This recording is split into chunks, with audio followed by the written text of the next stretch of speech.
దేవునికి మహిమ కలుగును గాక. ఈరోజు ప్రభు మనతో మాట్లాడబోయే అంశము ఓపిక కలిగి ఉండండి.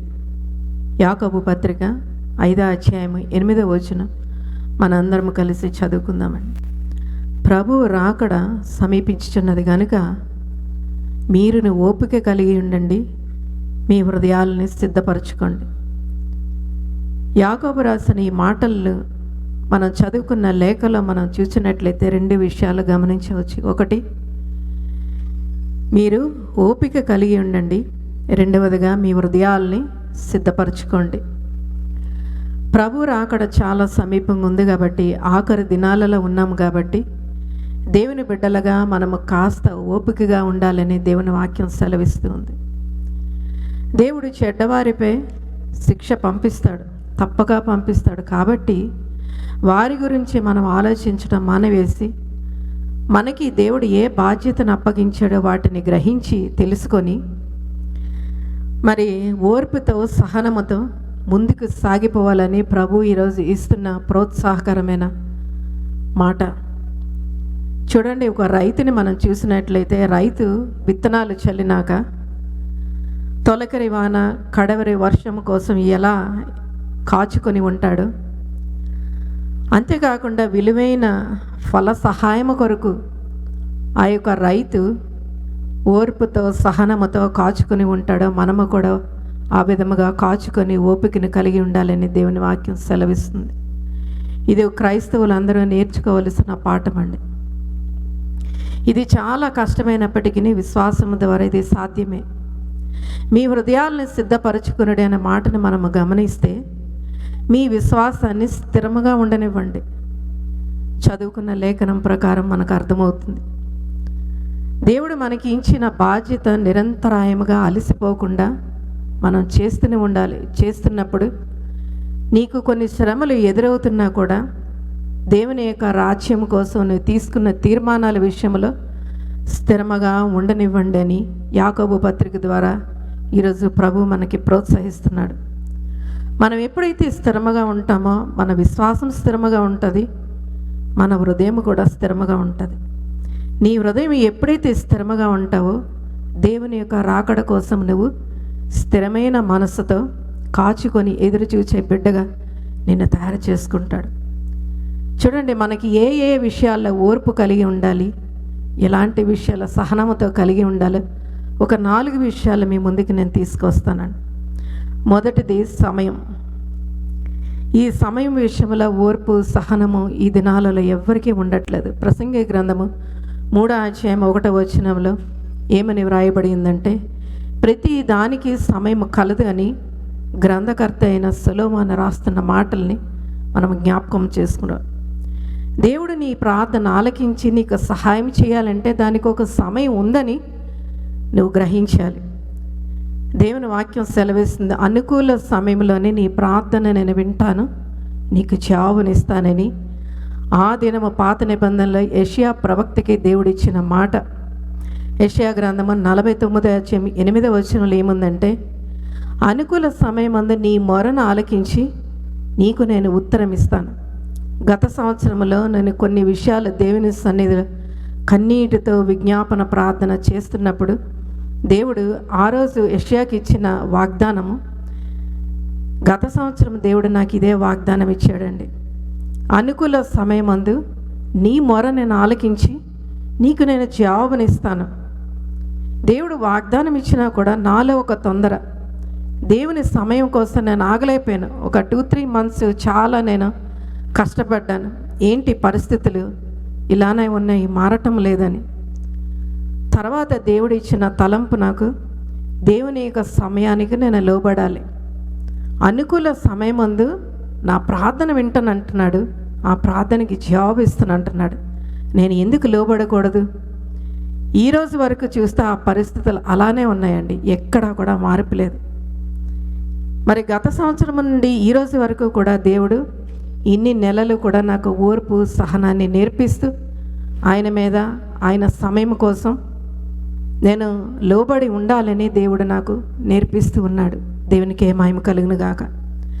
చాలాసార్లు మనం ఏం చేస్తామంటే సరైన సమయం కోసం ఓర్పుగా ఎదురు చూడకుండా తొందరపడిపోతుంటాం, అపజయం పాలైపోతుంటాం. అప్పుడు వారు అంటున్న మాటలు ఏ విధంగా ఉంటాయంటే, నేను కాస్త ఆగి ఉండాల్సింది, నేను కాస్త ఆగి మాట్లాడాల్సింది, నేను కాస్త ఆగి ఈ పని చేయాల్సింది అని వారి మాటల్లో మనం చూస్తాం. చూడండి, దేవునికి సమయము కాలాలు ఆయనకి చక్కగా తెలుసు. మత్తయి సువార్త 24:45 చూస్తే, యజమాని తన ఇంటిలో పనిచేసే వాళ్లకు సరైన సమయంలోనే భోజనం పెట్టడానికి మరి సంకల్పిస్తాడంట. చూడండి, దేవుడు నిర్ణయించిన సమయాన్ని నువ్వు ఎప్పుడైతే స్వీకరించడంలోనే వివేకవంతమైన లక్షణం, జ్ఞానము కలిగిన వ్యక్తి యొక్క లక్షణం ఏ విధంగా ఉంటుందంటే, దేవుని సమయంలోనే ఆ సమయాన్ని స్వీకరించడంలో ఓర్పు కలిగి ఉండడం వివేకవంతమైన పని అని దేవుని వాక్యం సెలవిస్తుంది. చూడండి, మోషే యొక్క జీవితాన్ని చూస్తే 40 దినాలు సీనాయి కొండ మీద ప్రార్థన చేశాడు. ఎందుకు? దేవుని యొక్క ధర్మశాస్త్రం పొందుకోవటానికి ఓర్పుతో, సహనముతో, స్థిరమైన మనస్సును కలిగి దేవుని సన్నిధిలో ప్రార్థించాడు. అంతేకాకుండా అపోస్తలుడైన పౌలు 3 దినాలు కూడా దమస్కులో మరి అన్నపానములు మాని దేవుని కోసం ఓర్పు సహనముతో ఎదురు చూసినట్లుగా మనం చూస్తున్నాం. ప్రవక్త అయిన అన్నాను చూస్తే దేవుని యొక్క దర్శనం పొందుకున్నట్టుగా 84 సంవత్సరాలు ఓర్పుతో సహనముతో ఎదురు చూసిన అన్న మనకి తెలుసు. ఈ ముగ్గురు జీవితాల్లో చూస్తే ఒకరికి 40 దినాలు, ఒకరికి 3 దినాలు, మరి హన్నా చూస్తే 84 సంవత్సరాలు. చూడండి, సమయము ఒక్కొక్కరి జీవితంలో ఒక్కొక్క విధముగా దేవుడు పనిచేస్తాడు. సమయము తక్కువైనా అవ్వచ్చు, కొన్ని సంవత్సరాలైనా పట్టొచ్చు, కానీ దేవుని యొక్క సమయంలో మనకి జరగడమే అది గొప్ప శ్రేయస్కరం. రెండవది, శ్రమలో ఓపిక కలిగి ఉండాలి. మన జీవితంలో ఒక శ్రమ వచ్చినప్పుడు మనము ఓపిక కలిగి ఉండాలి. రోమాపత్రిక 5:3-4 చూస్తే, ఓర్పు పరీక్ష నిరీక్షణను మరి కలుగు చేయనని ఎరిగి, శ్రమ ఓర్పును, ఓర్పు పరీక్షను, పరీక్ష నిరీక్షణ కలుగు చేయనని ఎరిగి శ్రమల యందు మనం అతిశయపడాలంట. చూడండి, మన జీవితంలో దేవుడు ఎన్ని కార్యాలు చేసినా ఒక శ్రమ రాగానే వెంటనే మన హృదయం అధైర్యపడిపోద్ది, గుండెలో ఒక నిబ్బరాన్ని కోల్పోతాం. అంతేకాకుండా నిరీక్ష లేని స్థితిలోనికి వచ్చేస్తాం. ఎప్పుడైతే ఈ బాధలన్నీ, ఈ శ్రమలన్నీ నాకు మేలు చేస్తున్నాయని మరి తెలిసిన వ్యక్తి మాత్రమే శ్రమల యందు ఆనందించగలడు. అంతేకాకుండా తప్పకుండా తన యొక్క అనుభవాలను బట్టి అనేక విషయాలు నేర్చుకుంటాడు. క్రమక్రమంగా అతనికి అది అలవాటుగా మారిపోతుంది. అంతేకాకుండా ఆ వ్యక్తి ఏమనుకుంటాడంటే, ఇంకా శ్రమలు సహించగలిగేలా దేవుడు నాకు సహాయం చేస్తాడు తప్పకుండా అని ఒక నిబ్బరం. అంతేకాకుండా ఈ శ్రమలను నేను వెనక్కి జారిపోకుండా కూడా దేవుడు నన్ను మరి పట్టుకుంటాడని ఆ వ్యక్తి అట నేర్చుకుంటాడంట. శ్రమ అని చెప్పి ఓర్పు లేకుండా నువ్వు ఎప్పుడైతే వదిలివేస్తావో జరిగేది నష్టం మనకేనండి. ఆయన ఎప్పుడు నీకు సహాయం చేస్తాడో నీకు తెలియదు కనుక, శ్రమ అయినా కానీ ఓర్పుగా మెలకువ కలిగి మరి కనిపెట్టుకొని సిద్ధముగా దేవుని సన్నిధిలో మనం ఉండాలండి. చూడండి, కోడి గుడ్లను పెట్టిన తర్వాత తన బిడ్డల్ని పొందుకోవడానికి 21 రోజులు తన రెక్కలను చాపి ఆ యొక్క గుడ్ల మీదే కూర్చుంటుంది. ఏ యొక్క అపాయం రాకుండా, ఎటువంటి హాని కలగకుండా తల్లి ఓర్పుతో, నిరీక్షణతో, సహనముతో ఓర్చుకోబట్టి 21 దినాలలో తన బిడ్డల్ని తను చూస్తుంది. అంతేకాకుండా ఒక తల్లి ఒక శిశువు గర్భంలో పడిన వెంటనే 9 నెలలు కూడా తల్లి ఎంతో సహనముతో, ఓర్పుతో కనిపెట్టుకుంటుంది. ఎందుకంటే 9 నెలలు నిండినాకే బిడ్డ సంపూర్ణమైన ఆరోగ్యం పొందుకోగలదు. కానీ నాకు ముందే కావాలి, ఇంకా 1 నెలలోనే కావాలంటే జరిగేది నష్టం మనకేనండి. మూడవదిగా, పరిశుద్ధాత్మ కుమ్మరింపు విషయంలో కూడా మనం ఓర్పు కలిగి ఉండాలి. కీర్తనల గ్రంథం 130:5-6 చూస్తే, యెహోవా కొరకు నేను కనిపెట్టుకొనుచున్నాను, నా ప్రాణం ఆయన కొరకు కనిపెట్టుకొనుచున్నది, ఆయన మాట మీద నేను ఆశ పెట్టుకుని ఉన్నాను. కావలి వారి ఉదయం కొరకు కనిపెట్టుట కంటే ఎక్కువగా నా ప్రాణం ప్రభు కొరకు కనిపెట్టుకుని చిన్నది.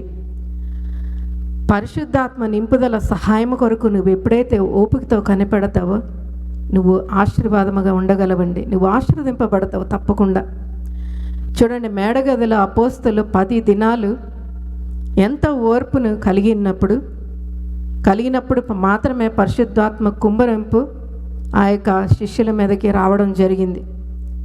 మొదటి దినమే పరిశుద్ధాత్మ దిగి రాలేదు. ఎందుకు ఈ 10 దినాలు ఎదురుచూపు? 10 అనే సంఖ్య శ్రమకు, ఓర్పుకు, పరీక్షకు సాదృశ్యంగా ఉంది.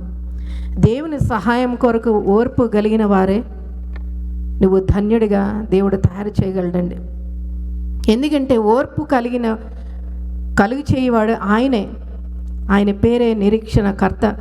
రోమాపత్రిక 15:13 ప్రకారము దేవుడు తన బిడ్డలకి నిరీక్షణ కలిగించి ఆ నిరీక్షణ ప్రకారము వారు కనిపెట్టినప్పుడు ఆయన వారు చేసే ప్రతి ప్రార్థనని ఆయన నెరవేరుస్తాడండి. ఓర్పు కలిగి మనస్ఫూర్తిగా తన మీద నమ్మకం ఉంచి సర్వోన్నతమైన తన చిత్తాన్ని గ్రహించే వాళ్ళకే దేవుడు తన ఆత్మను తప్పకుండా ఇస్తాడు.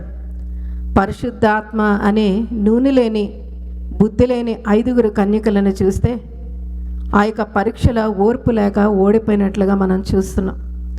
మరణము వరకు నువ్వు నమ్మకముగా ఉండు, బలా మంచి దాసుడా అని దేవుని యొక్క సాక్ష్యం పొందుకో, నీకు నేను జీవ కిరీటం ఇస్తానని వాగ్దానం చేస్తున్నారు. 4వదిగా చివరిగా నీ ప్రార్థనలు దేవుడు ఆలకించాలంటే నీకు ఓర్పు, సహనము ఉండాలి. కీర్తనల గ్రంథము 40:1 చూస్తే యెహోవా కొరకు నేను సహనముతో కనిపెట్టుకుంటుని, ఆయన నాకు చెవియొగ్గి నా మొర ఆలకించాను. దేవుని కొరకు సహనముతో కనిపెట్టుకుని ఉన్నప్పుడు ఆయన మీ ప్రార్థనలు తప్పకుండా ఆలకిస్తాడండి. మీ వ్యక్తిగత జీవితంలో ఎన్నో విషయాల నిమిత్తము ప్రార్థన చేసి నువ్వు అలసిపోయి ఉండవచ్చు.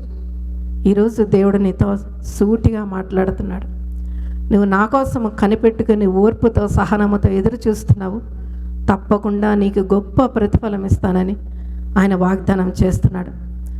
సహనము ఎప్పుడూ కూడా మంచి ప్రతిఫలాలని మన జీవితంలో ఇస్తుందండి. తగిన సమయం వచ్చినప్పుడే దేవుడు మీకు తప్పకుండా న్యాయం జరిగిస్తాడు. ఆయన న్యాయకర్త. న్యాయం జరిగించే దేవుడు మన పక్షాన ఉన్నాడు కాబట్టి ఏ విషయంలో కూడా మనం భయపడని అవసరం లేదు. మీ యొక్క నమ్మకాన్ని కోల్పోకుండా ఎల్లప్పుడూ ప్రభువు వైపు చూసి ప్రార్థన చేస్తూనే ఉండాలి. చూడండి, ఒక ఇన్సిడెంట్ మీ ముందుకు తీసుకొస్తాను. ఒక ఆయన ఉన్నారంట. ఆయన త్రాగుడికి బానిసైపోయి తన యొక్క భార్య ప్రతి దినము కూడా వేదనతో ఆయన గురించి ప్రార్థన చేస్తూ ఉందంట. ఆయన ప్రతి సాయంత్రము ఇంటికి వచ్చినప్పుడల్లా ఆ భార్యతో గొడవ పడుతూనే ఉండేవాడట. కానీ ఆ భార్య ఆయనతో గొడవ పడకుండా మరి వేడిగా భోజనాన్ని సిద్ధపరిచి ఆయన కూర్చోబెట్టి ఆ భోజనము తినేలాగా చేసేదట. ఒకరోజు అతనికి మనసు విరిగిపోయిందంట. ఏంటంటే, నిన్ను నేను ఇంత వేదనకి గురి చేస్తున్నాను, కానీ నువ్వు నన్ను ఎంతగానో ప్రేమిస్తూ ఉన్నావు అని ఒక పశ్చాత్తాపంతో తన భర్త ఏడవటం తన యొక్క భార్య చూసింది. ఆ సమయంలో అతని హృదయంలో ఒక పశ్చాత్తాపము, కన్నీటితో తన భార్య దగ్గర పశ్చాత్తాపంతో క్షమించమని అడిగినప్పుడు దేవుని గొప్ప కార్యము ఆ భర్త యొక్క హృదయంలో దేవుడు జరిగించాడండి. ఆమె అతని కొరకు ప్రార్థన చేస్తున్నప్పుడు, ఆమె భర్త కూడా ఆమెతో కలిసి ప్రార్థన చేయిస్తున్నప్పుడు దేవుడు గొప్ప కార్యం చేసి తన యొక్క త్రాగుడు నుండి విడుదల కలిగించి నూతనమైన హృదయాన్ని దేవుడిచ్చాడు. నూతనమైన వ్యక్తిగా మారిపోయాడండి. ఇలాంటి శ్రమలు తట్టుకోవడం సులభమేనా అంటే సులభమైతే కాదు. శ్రమలను ఓర్పుగా శ్రద్ధ కలిగిన యోబును, హిజ్కియాని చూస్తే వారు ఎంత కనికరం పొందుకున్నారో మనం చూస్తున్నాం. ఈరోజు నీవు నేను కూడా ఆ యొక్క శ్రమల ఓర్పుగా, సహనముతో ప్రార్థన చేసినప్పుడు ఆ యొక్క కనికరాన్ని మనం కూడా పొందుకోగలం. చివరి దినాల్లో ఉన్నామండి. ప్రభు రాకడ చాలా సమీపంగా ఉంది. ఓర్పు కలిగి ఉండాలని దేవుని వాక్యం మనల్ని ప్రోత్సాహపరుస్తుంది. దేవునిలో ఓర్పుగా ఉన్న యొక్క జీవితాలు ఎలా ఉంటాయంటే, ఎడారి నేల వంటి జీవితాలని మరి కూడా సారవంతమైన పంట పొలాలుగా చేసే శక్తిమంతుడు, సమర్థుడు మన దేవుడు. తొలకలి వర్షాల జీవజలము లాంటి ఆశీర్వాదములతో నిన్ను నింపి జీవింపచేసేది ఆయనే. ఎన్నడూ నీవు ఆకువాడగా ఫలించినట్లు సమృద్ధితో నింపేది కూడా ఆయనే. చూడండి, అబ్రహాము ఓపికతో సహనముతో ఉన్నాడు కాబట్టే అనేక జనములకు తండ్రిగా ఈరోజు అనేక మార్లు మనం గుర్తు చేసుకుంటూ ఉన్నాం.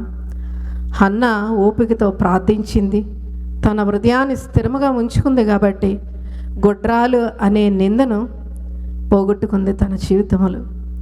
అంతేకాకుండా యోసేపు అన్నలు అతను అమ్మివేసినా కూడా యోసేపు ఓర్పుతో సహనముతో తన యొక్క హృదయాన్ని స్థిరముగా ఉంచుకోవటం వల్ల అతన్ని ఐగుప్తుకి అధికారిగా చేసిందండి. ఈరోజు ఓర్పుతో సహనముతో ఉన్న నా జీవితంలో దేవుడు మంచి ఫలితాలు తీసుకువస్తాడు. అధైర్యపడద్దు. కుటుంబంలో శ్రమలు, పరిచర్యల ఆర్థిక ఇబ్బందులు, సమాజంలో అవమానములు వచ్చినా కూడా ఓపికతో నిరీక్షణ కలిగి నువ్వు ఎప్పుడైతే కనిపెడతావో దేవుడు తన సహాయము నీకు నాకు మనకి సమృద్ధిగా అనుగ్రహించునుగాక. Amen, amen, amen.